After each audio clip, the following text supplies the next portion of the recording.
आज बाबा हम बच्चों को समझाते कि मेरा एक एक बच्चा होली हंस है, कंकड़ पत्थर को छोड़ करके रत्नों को धारण करने वाला। बाबा कहते ज्ञान रत्न धारण करना सहज उन बच्चों के लिए है जो आज्ञाकारी बनते हैं। आज्ञाकारी ही धारणाओं को सहज पालन कर सकते हैं। बाबा कहते तन मन धन जन सब प्रकार की आप बच्चों को आज्ञा मिली हुई है। कहते हो तन मन धन सब कुछ तेरा, तो फिर बाबा कहते आज्ञाकारी बनो। चेक करना है तन मन धन में कहीं भी अमानत में खयानत तो नहीं लाते हैं। कहते हो बाप का मन है मेरा नहीं, तो फिर बाबा कहते चेक करो व्यर्थ संकल्प इस मन में क्यों आते हैं। जब आपका नहीं है, मन बाप को दे दिया, बाप का मन है, तो फिर बाप की अमानत में खयानत क्यों आती। फिर बाबा कहते चेक करो तन बाप का है तो कैसे बाप के कार्य में कहाँ कहाँ हम यूज करते हैं।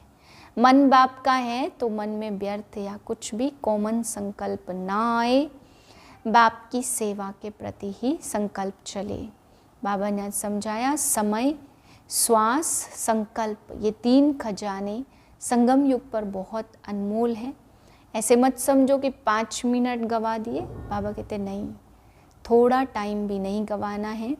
समय श्वास संकल्प इन खजानों को बचत करके पद्मा पदमपति बनना ही है। बाबा कहते धन के प्रति भी बाप की श्रीमत है, तो श्रीमत को समझ करके धन कैसे यूज करना है, कहाँ यूज करना है, ये सब पोता मेल भी बाप को सुनाओ। और बाबा कहते पोता मेल लिखो, क्योंकि आपका कुछ भी नहीं है। तन मन धन जन सब कुछ बाप का हो गया, तो बाप के आज्ञाकारी बन करके इसको यूज करो। ओम शांति। मैं रूहे गुलाब आत्मा हूँ, रूहानी प्योर वाइब्रेशंस मुझसे निकलकर मस्तक से फैल रहे हैं।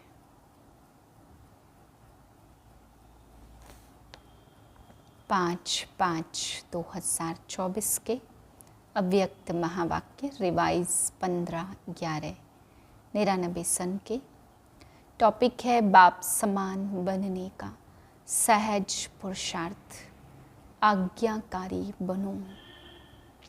आज बाप दादा अपने होली हंसों को देख रहे हैं। हर एक बच्चा होली हंस है। सदा मन में ज्ञान रत्नों का मनन करते रहते हैं। होली हंस का काम ही है व्यर्थ के कंकड़ छोड़ना और ज्ञान रत्नों का मनन करना। एक एक रत्न कितना अमूल्य है। हर एक बच्चा ज्ञान रत्नों की खान बन गई है। ज्ञान रत्नों के खजाने से सदा भरपूर रहते हैं। आज बाप दादा बच्चों में एक विशेष बात चेक कर रहे थे। वह क्या थी?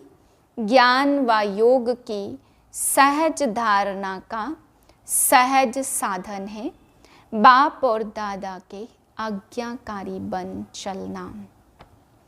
बाप के रूप में भी आज्ञाकारी, शिक्षक के रूप में भी आज्ञाकारी, सतगुरु के रूप में भी आज्ञाकारी। तीनों ही रूपों में आज्ञाकारी अर्थात सहज पुरुषार्थी बनना, क्योंकि तीनों ही रूप से बच्चों को आज्ञा मिली है। अमृत वेले से लेकर रात तक हर समय हर कर्तव्य की आज्ञा मिली हुई है। आज्ञा के प्रमाण चलते रहे तो किसी भी प्रकार की मेहनत व मुश्किल अनुभव नहीं होगी। हर समय के मनसा संकल्प वाणी और कर्म तीनों ही प्रकार की आज्ञा स्पष्ट मिली हुई है। सोचने की भी आवश्यकता नहीं कि यह करें या न करें, यह राइट है या रोंग है। सोचने की भी मेहनत नहीं है। परमात्मा आज्ञा है ही सदा श्रेष्ठ। तो सभी कुमार जो भी आए हो बहुत अच्छा संगठन है। तो हर एक ने बाप का बनते ही बाप से वायदे किए हैं। जब बाप के बने हैं तो सबसे पहले कौन सा वायदा किया? बाबा तन मन धन जो कुछ भी है, कुमारों के पास धन तो ज़्यादा होता नहीं, फिर भी जो है सब आपका है। यह वायदा किया है, तन भी मन भी धन भी और संबंध भी सब आपसे। यह भी वायदा पक्का किया है, जब तन मन धन संबंध सब आपका है तो फिर मेरा क्या रहा? फिर मेरा कुछ भी मेरापन होता ही क्या है? तन मन धन जन सब बाप के हवाले कर दिया। प्रवृत्ति वालों ने किया है, मधुबन वालों ने किया है।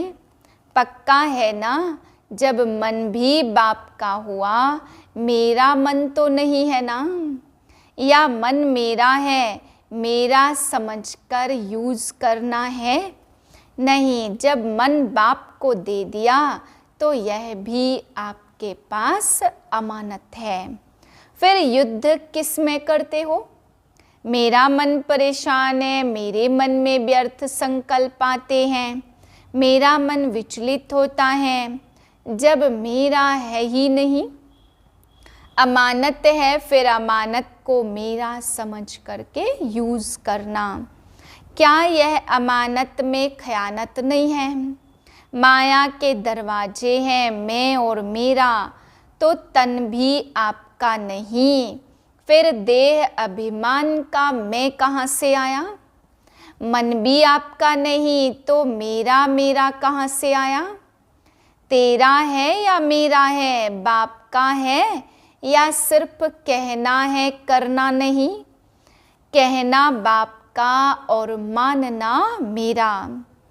सिर्फ पहला वायदा करो कि ना बॉडी कॉन्शियस की मैं है ना मेरा, तो जो बाप की आज्ञा है, तन को भी अमानत समझो, मन को भी अमानत समझो। फिर मेहनत की ज़रूरत है क्या? कोई भी कमज़ोरी आती है तो इन दो शब्दों से आती, मैं और मेरा।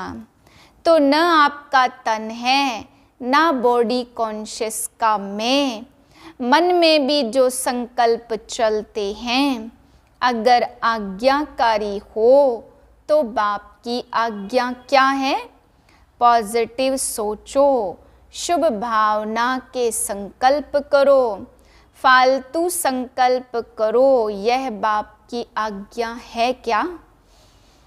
नहीं। तो जब आपका मन नहीं है फिर भी व्यर्थ संकल्प करते हो, तो बाप की आज्ञा को प्रैक्टिकल में नहीं लाया ना। सिर्फ एक शब्द याद करो, मैं परमात्मा आज्ञाकारी बच्चा हूँ। बाप की यह आज्ञा है या नहीं है वह सोचो। जो आज्ञाकारी बच्चा होता वह सदा स्वतः ही बाप को याद आता है, स्वतः ही प्यारा होता है ना, स्वतः ही बाप के समीप होता है। तो चेक करो, मैं बाप के समीप, बाप का आज्ञाकारी हूँ।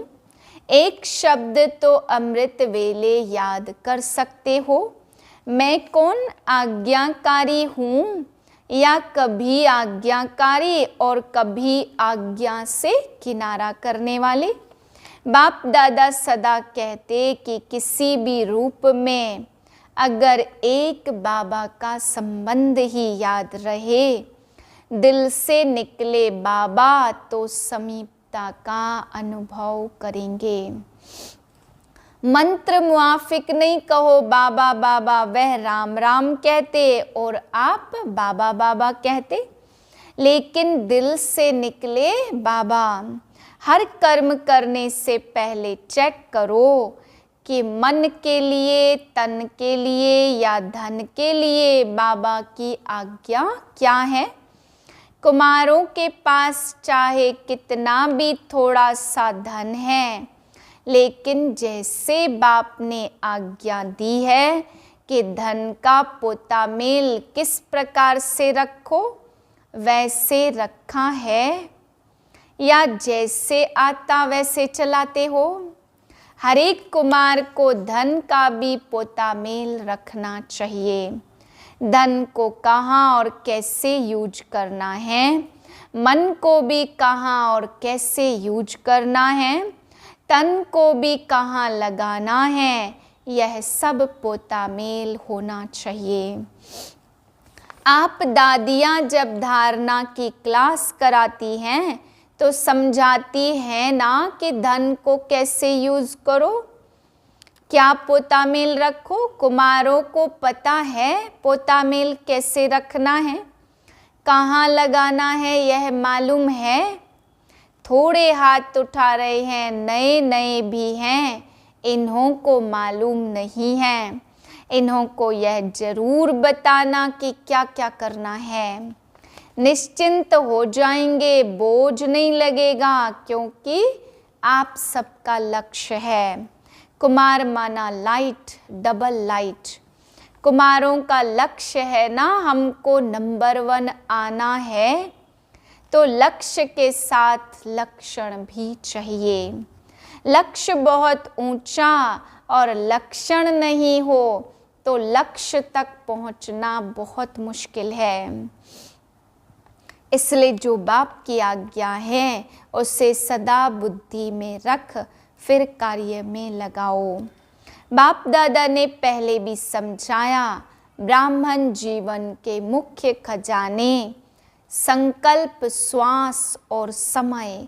आपके श्वास भी बहुत अमूल्य हैं, श्वास भी व्यर्थ नहीं जाए।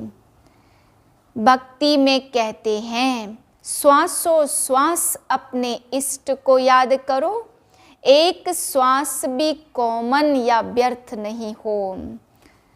ज्ञान का खजाना, शक्तियों का खजाना यह तो है ही, लेकिन मुख्य यह तीनों खजाने संकल्प, श्वास और समय आज्ञा प्रमाण सफल होते हैं, व्यर्थ तो नहीं जाते हैं, क्योंकि व्यर्थ जाने से जमा नहीं होता और जमा का खाता इस संगम पर ही जमा करना है।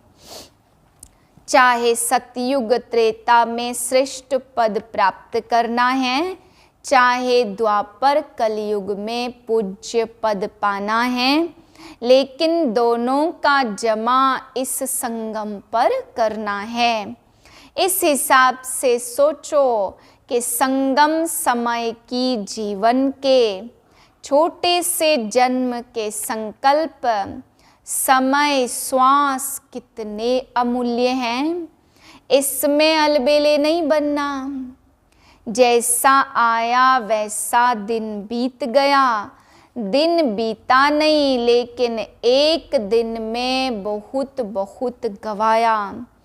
कोई भी फालतू संकल्प, फालतू समय जाता है तो ऐसे नहीं समझो चलो 5 मिनट गया, बचाओ, समय अनुसार देखो प्रकृति अपने कार्य में कितनी तीव्र है।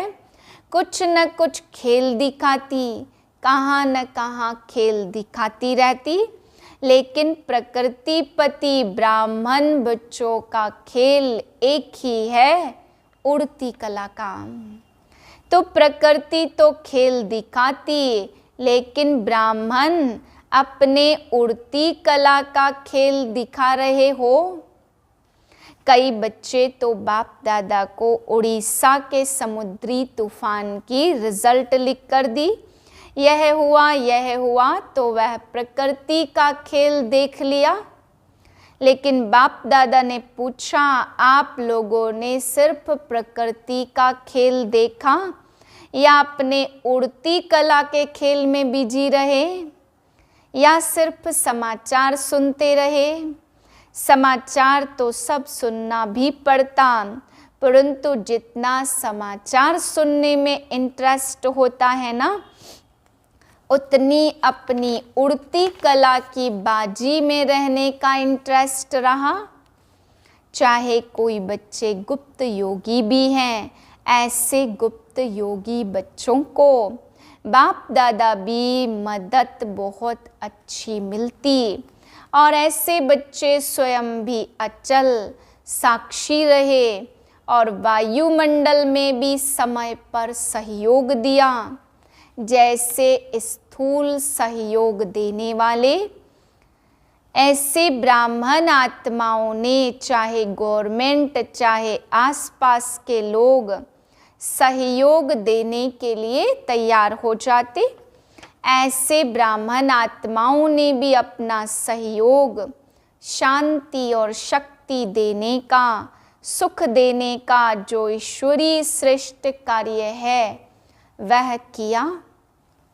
जैसे वह गवर्नमेंट ने यह किया, फलाने देश ने यह किया, फौरन ही अनाउंसमेंट करने लग जाते, तो बाप दादा पूछते हैं, आप ब्राह्मणों ने भी अपना यह कार्य किया?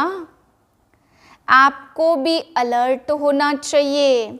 स्थूल सहयोग देना यह भी आवश्यक होता है, उसमें बाप दादा मना नहीं करते, लेकिन जो ब्राह्मण आत्माओं का विशेष कार्य है, जो और कोई सहयोग नहीं दे सकता, ऐसा सहयोग अलर्ट होकर आपने दिया। देना है ना, या सिर्फ उनको वस्त्र चाहिए, अनाज चाहिए, लेकिन पहले तो मन में शांति चाहिए, सामना करने की शक्ति चाहिए।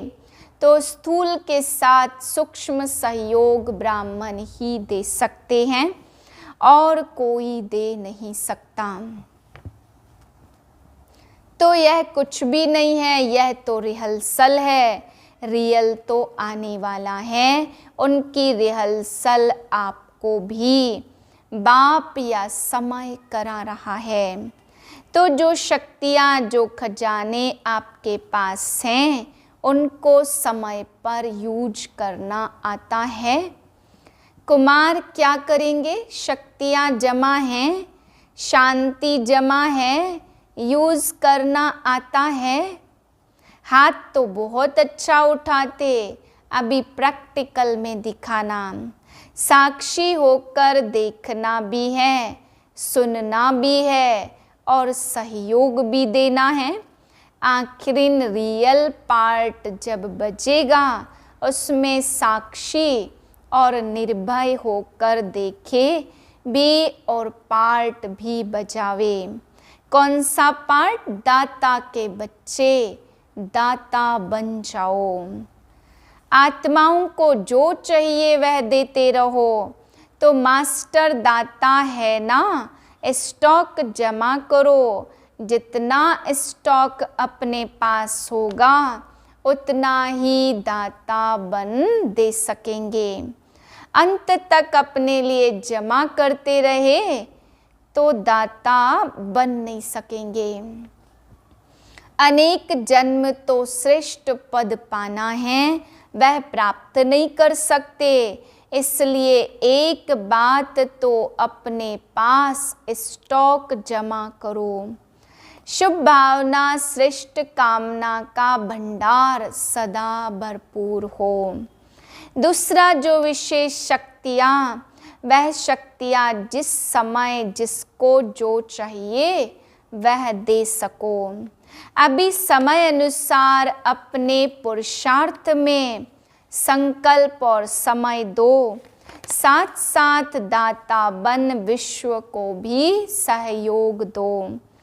अपना पुरुषार्थ तो सुनाया, अमृत वेले की यह सोचो, मैं आज्ञाकारी बच्चा हूँ। हर कर्म के लिए आज्ञा मिली है, उठने की, सोने की, खाने की, कर्म योगी बनने की। हर कर्म की आज्ञा है, आज्ञाकारी बनना, यही बाप समान बनना है। बस श्रीमत पर चलना, ना मनमत ना परमत। एडिशन नहीं हो, कभी मनमत पर कभी परमत पर चलेंगे तो मेहनत करनी पड़ेगी। सहज नहीं होगा क्योंकि मनमत परमत उड़ने नहीं देगी। मनमत परमत बोझ वाली है और बोझ उड़ने नहीं देगा। श्रीमत डबल लाइट बनाती, श्रीमत पर चलना अर्थात सहज बाप समान बनना। श्रीमत पर चलने वाले को कोई भी परिस्थिति नीचे नहीं ले आ सकती। तो श्रीमत पर चलना आता है। अच्छा, तो कुमार अभी क्या करेंगे? निमंत्रण मिला, स्पेशल खातिरी हुई, देखो कितने लाडले हो गए हो। तो अभी आगे क्या करेंगे? रेस्पॉन्ड देंगे या वहाँ गए तो वहाँ के, यहाँ आए तो यहाँ के? ऐसे तो नहीं है ना, यहाँ तो बहुत मज़े में हो, माया के वार से बचे हुए हो। ऐसा कोई है जिसको यहाँ मधुबन में भी माया आई हो? ऐसा कोई है जिसको मधुबन में भी मेहनत करनी पड़ी हो? सेफ हो, अच्छा है, बाप दादा भी खुश होते हैं।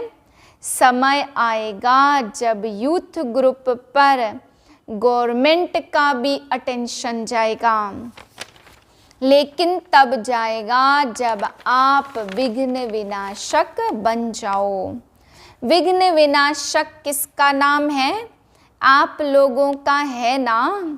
विघ्नों की हिम्मत नहीं हो जो कोई कुमार का सामना कर दे, तब कहेंगे विघ्न विनाशक। विघ्न की हार भले हो लेकिन वार ना करे। विघ्न विनाशक बनने की हिम्मत है और वहाँ जाकर पत्र लिखेंगे कि दादी बहुत अच्छा था लेकिन पता नहीं क्या हो गया है। ऐसे तो नहीं लिखेंगे ना। यही खुशखबरी लिखो, ओके, वेरी गुड, विघ्न विनाशक हूँ, बस एक अक्षर लिखो, ज़्यादा लंबा नहीं, ओके। अच्छा, मधुबन की विशेषता बाप दादा के पास पहुँच गई है। अच्छा, चारों ओर के बाप दादा के आज्ञाकारी बच्चे, सदा विघ्न विनाशक बच्चों को, सदा श्रीमत पर सहज चलने वाले, मेहनत से मुक्त रहने वाले, सदा मौज में उड़ने और उड़ाने वाले, सर्व खजानों के भंडार के भरपूर रहने वाले, ऐसे बाप के समीप और समान रहने वाले बच्चों को बहुत बहुत याद, प्यार और नमस्ते। कुमारों को भी विशेष अथक एवर रेडी और उड़ती कला में उड़ने वालों को याद प्यार का विशेष याद प्यार, बाप दादा का विशेष याद प्यार, नमस्ते। हम रूहानी बच्चों के रूहानी बाप को नमस्ते। बाप दादा ने डायमंड हॉल में बैठे हुए सभी भाई बहनों को दृष्टि देने के लिए हॉल का चक्र लगाया। बाप दादा का हर बच्चे से बहुत बहुत बहुत प्यार है। ऐसे नहीं समझे हमारे से बाप दादा का प्यार कम है। आप चाहे भूल भी जाओ लेकिन बाप निरंतर हर बच्चे की माला जपते रहते, क्योंकि बाप दादा को हर बच्चे की विशेषता सदा सामने रहती है। कोई भी बच्चा विशेष ना हो यह नहीं है। बाप कभी एक बच्चे को भी भूलता नहीं, तो सभी अपने को विशेष आत्मा समझ और कार्य विशेष कार्य के लिए निमित्त है ऐसे समझ आगे बढ़ते रहो। वरदाने सदा रूहानी स्थिति में स्थित रह, दूसरों की भी रूह को देखने वाली रूहानी रूहे गुलाब भव। रूहे गुलाब अर्थात जिसमें सदा रूहानी खुशबू हो। रूहानी खुशबू वाले जहाँ भी देखेंगे, जिसको भी देखेंगे तो रूह को देखेंगे, शरीर को नहीं। तो स्वयं भी सदा रूहानी स्थिति में रहो और दूसरों की भी रूह को देखो। जैसे बाप ऊंचे ते ऊंचा है, ऐसे उनका बगीचा भी ऊंचे से ऊंचा है। जिस बगीचे का विशेष श्रृंगार रूहे गुलाब आप बच्चे हो, आपकी रूहानी खुशबू अनेक आत्माओं का कल्याण करने वाली है। स्लोगन है, मर्यादा तोड़कर किसी को सुख दिया तो वह भी दुख के खाते में जमा हो जाएगा। ओम शांति।